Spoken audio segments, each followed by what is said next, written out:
इसका ये कहना है कि कुछ और कहो, जो सबसे बढ़कर के साधन है और सब साधनों का फल है, वो है परमात्मा का ध्यान।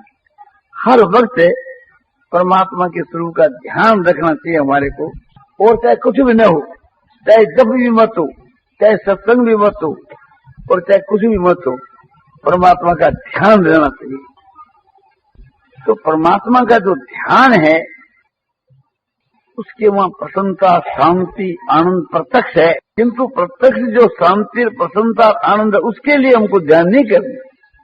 और ध्यान का फल क्या है कि परमात्मा की प्राप्ति। तो परमात्मा की प्राप्ति के लिए भी हमको ध्यान नहीं करना। तो बस ध्यान से बढ़कर और कुछ भी नहीं, इसलिए ध्यान करना।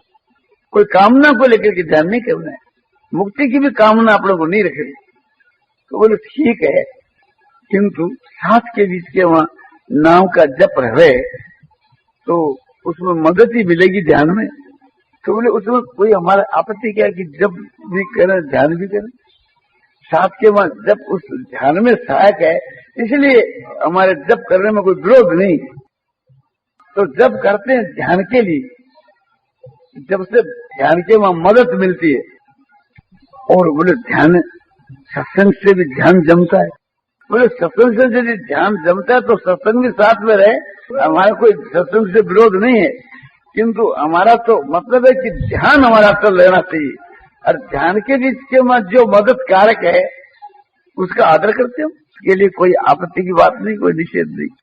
किंतु हमारा लक्ष्य ये है कि केवल हमारा ध्यान होना चाहिए, और वो ध्यान एकदम निष्काम भाव से होना चाहिए, और वो ध्यान हमारा अटल होना चाहिए, निरंतर होना चाहिए, निष्काम भाव से होना चाहिए, अटल होना चाहिए। तो केवल ध्यान से भी आत्मा का कल्याण हो जाता है। ध्यान आत्मनि पश्यन्ति केचित् आत्मान आत्मना।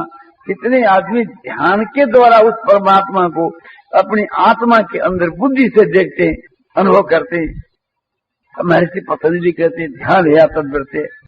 तो सूक्ष्म जो वृत्तियां है कलेशों की, वो ध्यान करके है, ध्यान करके त्याग। माने ध्यान के प्रभाव से सूक्ष्म वृत्तियां भी खत्म हो जाती है एक बार।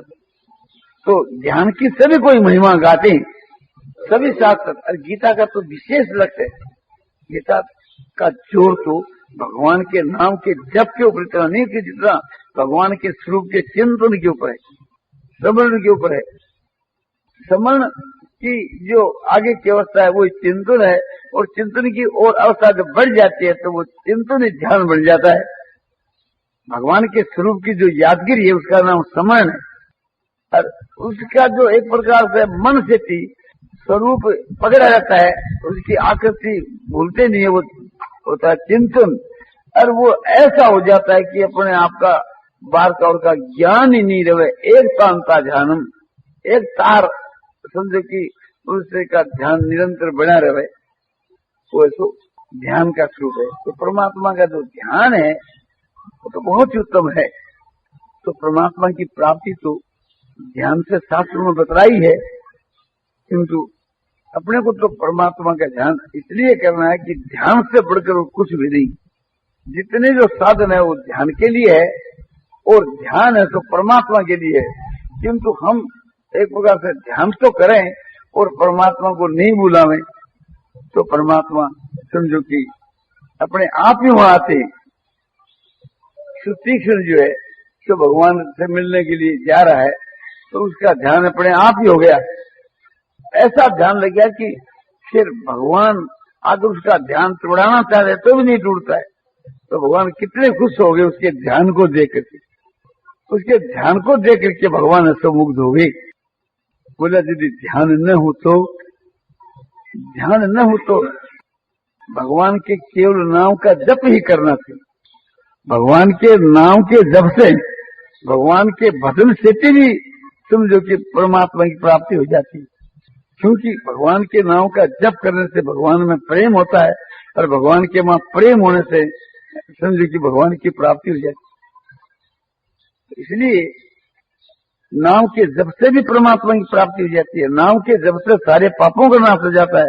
नाम के जप से परमात्मा के स्वरूप का ज्ञान हो जाता है। नाम के जप से भगवान उसके बस में हो जाते हैं। नाम के जप से कि आत्मा का उद्धार हो जाए, तो सारी बात नाम के जब से हो जाती। तो इसलिए समझो कि यदि ध्यान न लगे तो भगवान के नाम का निरंतर जप ही करना चाहिए।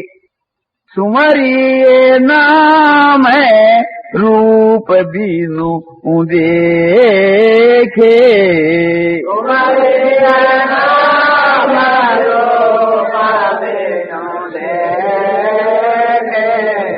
होत हृदय स्नेह विषेखे,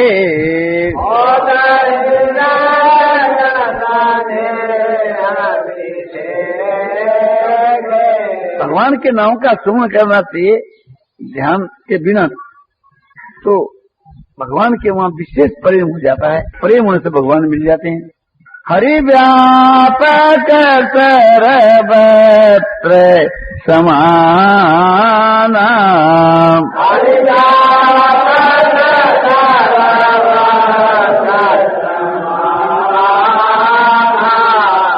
प्रेम ते प्रगट हो ही मैं जाना,